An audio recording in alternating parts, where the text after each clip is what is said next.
Benissimo, grazie.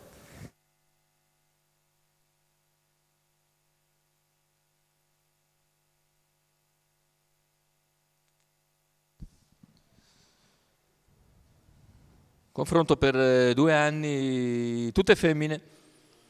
Sono in 7 al via Enola Star, Esperanza SSG, Stelle Matto, Eclipse Rock, Elettrica AV, Edelweiss Men in prima fila, Eleonora Griff in seconda. I favori per Eclipse Rock in chiusura di gioco, giocati anche Eleonora Griff e Edelweiss Men, che resta su 3 primi a seguire. Macchina che accelera, stacca, c'è l'errore intanto di Stelle Matto, mentre per il comando Speranza SSG e Eclipse Rock lottano. Numero 3, Stelle Matto, squalificato. Squalifica intanto per Stelle Matto, insiste all'esterno, attacca con decisione Eclipse Rock, prova a difendersi Speranza SSG che mantiene il vantaggio dopo 200 metri in 14. Insiste ancora però Eclipse Rock, che passa in 300 metri anche se non è ancora sfilato del tutto.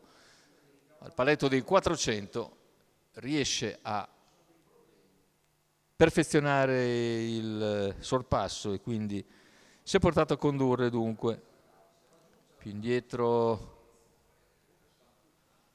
vediamo Elettrica AV, tanto i primi 600 in 43,9, molto svelti dopo un quarto in 28,1. Intanto in terza posizione c'è Elettrica AV, è ora avvicinata da Eleonora Griff. Se ne vanno in 59,1 gli 800 metri con un 31 di secondo quarto, però già in netta decelerazione ovviamente, dopo lo strappo molto violento del primo quarto, che ha permesso comunque a Eclipse Rock di trovarsi al comando e dopo un chilometro in 1,14,5 di condurre sempre su Speranza SSG. In terza posizione intanto è passata Eleonora Griff, cerca di ingambarsi ora anche Edelweiss Men. Cavalli a 400 dalla conclusione, in vantaggio Eclipse Rock nei confronti di Speranza SSG, non avanza più Eleonora Griff e anche Edelweiss Men fatica. Siamo ora a 250 dal palo con la battistrada che cerca di ripartire.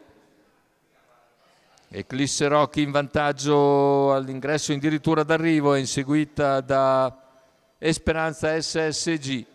Ha sbagliato intanto Eleonora Griff nel finale, numero allunga ancora e vince Eclipse Griff, Rock. Secondo posto per Speranza SSG, al terzo finisce Edelweiss Men.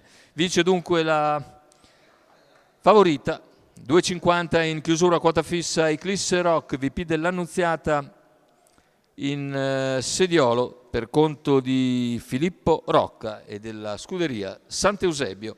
Bel primo piano per Eclipse Rock, che si guadagna tutta la vittoria con un bel percorso di testa, con spesa iniziale 400 metri in 28,1 per superare un'Esperanza SG comunque in ottimo progresso, che finisce ancora buona seconda davanti a Edelweiss Men.